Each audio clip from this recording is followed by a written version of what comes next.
everybody. Kurt Sasek here, president of Wine Taster's Choice. I'd like to introduce you to Miss Julia Dixon. She is a sommelier, and she's also the consultant, and she runs a company called ArtProWine. Of course, thank you so much. Hi, everyone. I'm not going to repeat what Kurt said. My name is Julia Dixon, and I have been in wine business for the last 12 years. Prior to that, my background is in international law, which comes very handy. During these 12 years, I've worked, managed wine stores, was a wine buyer for large wine programs at restaurants, and also pursued my academic career, if you would, in wine. So I'm a certified sommelier with Court of Master Sommelier, and also a diploma student with Wine and Spirit Educational Trust. Today, I would like to discuss what natural wine is and try to define it, because currently there is no legal definition. There are attempts in France, and we'll talk about that.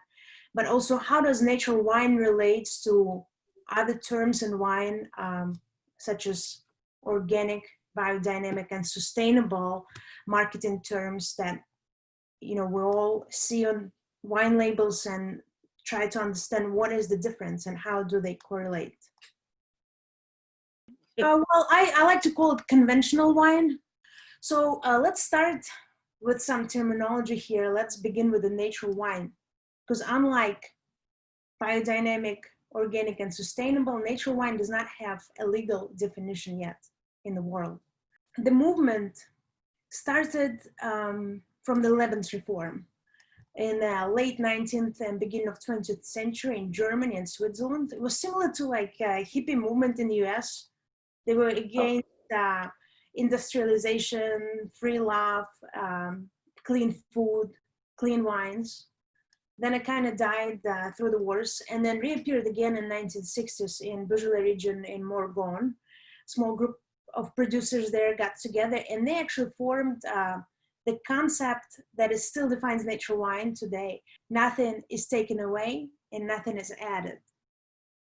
So this is like the main philosophy behind the natural wine, if you would. And last year in October of 2019 in France, the Institute of Origin and Quality, together with the Ministry of Agriculture, defined natural wine legally.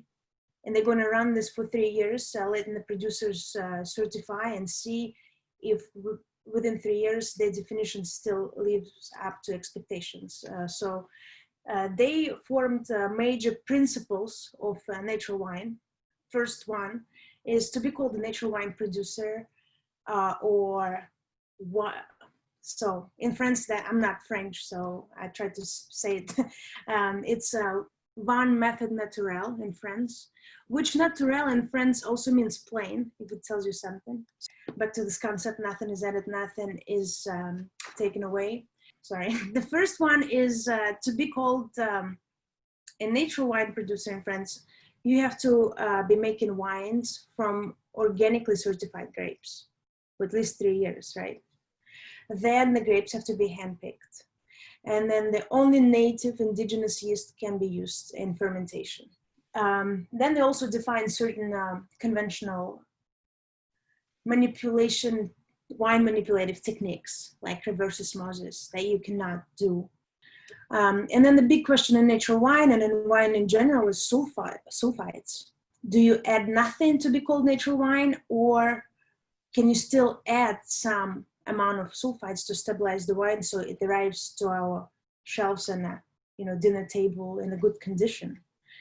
So French answer is you can do both. So if you don't add any sulfites, you can put on your label, and you should. If you add sulfites, you can only add not more than 30 milligrams per liter at the bottling stage only to stabilize the wine, and that also will be indicated on the label. So not yet, and the first attempt was made by France, and about, I think, 100 producers currently certified through that one method naturel. That's an appellation that they now have on their bottles. And the hope is that other European countries will follow, and hopefully, the rest of the world. But it's still in the beginning of the process, so the movement is just evolving. It's not there yet, and that's the beauty of it. But definitely defining organic wine, biodynamic wine, sustainable practices helped a lot to develop the natural wine as a category.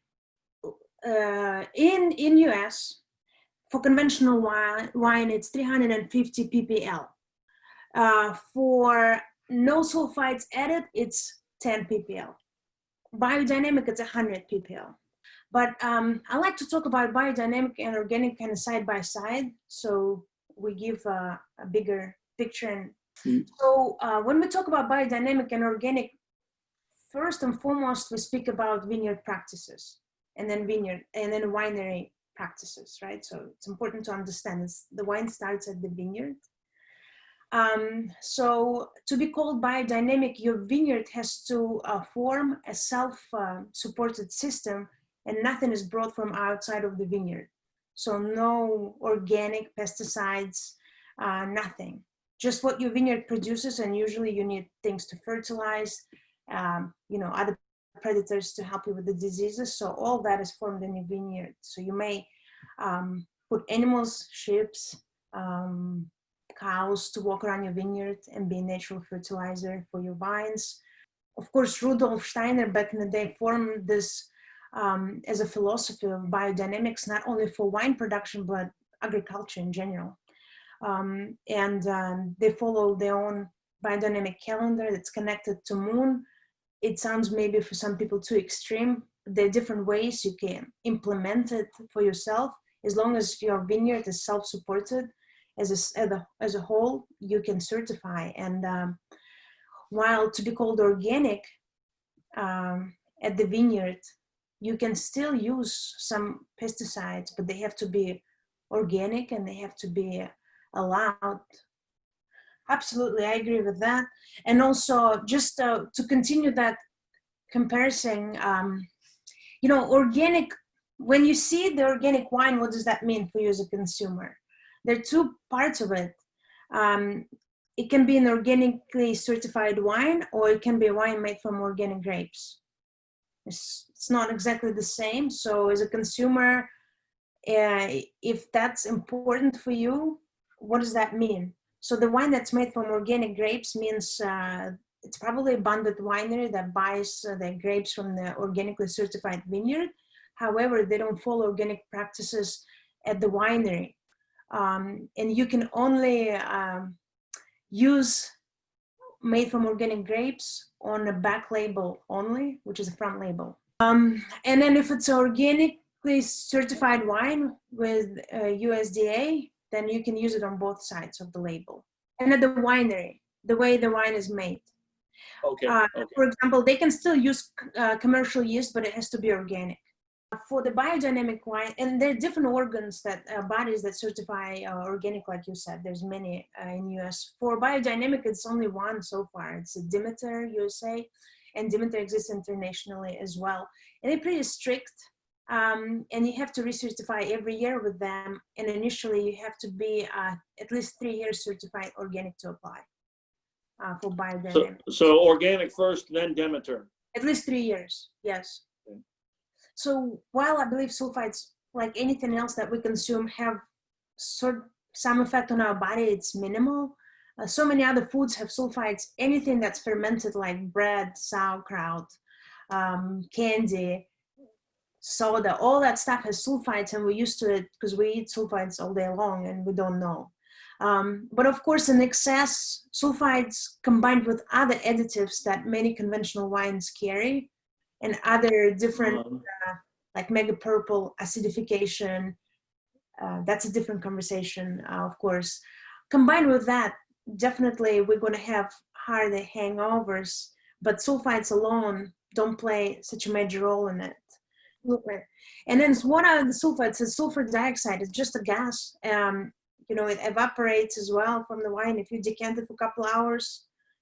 A good Burgundy producer, that rotten egg smell that you get on a white Burgundy sometimes, because they want it to last, so they put a lot of sulfites in it. They love sulfur in Burgundy. But most wines with 350 ppl of sulfites in them have so many other things added. So if I'm selling organic wine to people who are lifestyle cautious, they lead healthy lifestyle, they're curious about where the food come from, they buy organic vegetables and fruit, I'm going to ask them, what kind of wine do you buy? along with this nice organically grown fruit and vegetables, don't you want also organically grown wine and also pure and certified in the way it's made? So I think it does a trick for a lot of people. We don't need to forget about, I think it's 16 million people that are currently vegan in the United States, and the vegetarians are about 5% of the population. So it's a big group of young people who are actively drinking wine, and they're always looking for those vegan wines, and not every wine, as you know, would have a vegan sticker on it. Very few do. That's a good selling point. A lot of people are vegetarians or vegans, and they're looking for those wines. And if you're selling the wine, you can look into the production. For biodynamic, they're all vegan. So that's a good selling point for biodynamic. If you sell an organic or biodynamic wine, that means that the farmer takes care of its land. It's not ruined by it and chemicals. It's thinking about our future, future of our children. And that's what we want. We want to give back to farmer and the land, and we want to drink delicious wine and stay healthy. When we're talking about natural wine, I like to call them peculiar wines because they taste different, right? And it's not for everyone. It's for open-minded people. I find a lot of beer drinkers who transition into wine love natural wines because they're not, they don't shock your palate as much. They have this liveliness and softness about them, sort of like more similar to the wild fermented ales. A lot of classic wine drinkers don't like that, you know. It's the fruit is sort of mutated most of the time, not always, but a lot of natural wines taste unconventional. They don't taste like what we used to. You know, if we try Cabernet Sauvignon, it's made naturally. A lot of Cabernet Sauvignon drinkers not going to like it because it's never going to see any oak, or at least new oak. Old oak you can. So you don't really impact any flavor to your wine outside of the grapes itself in a natural wine. There's a great book by Isabelle Legueron. She's a master of wine, French master of wine, an introduction to biodynamic and organic wines made naturally. Well, look, for all of you watching, again, this is Julia Dixon, and she is a sommelier, and she runs ArtProWine. Likewise, thank you so much.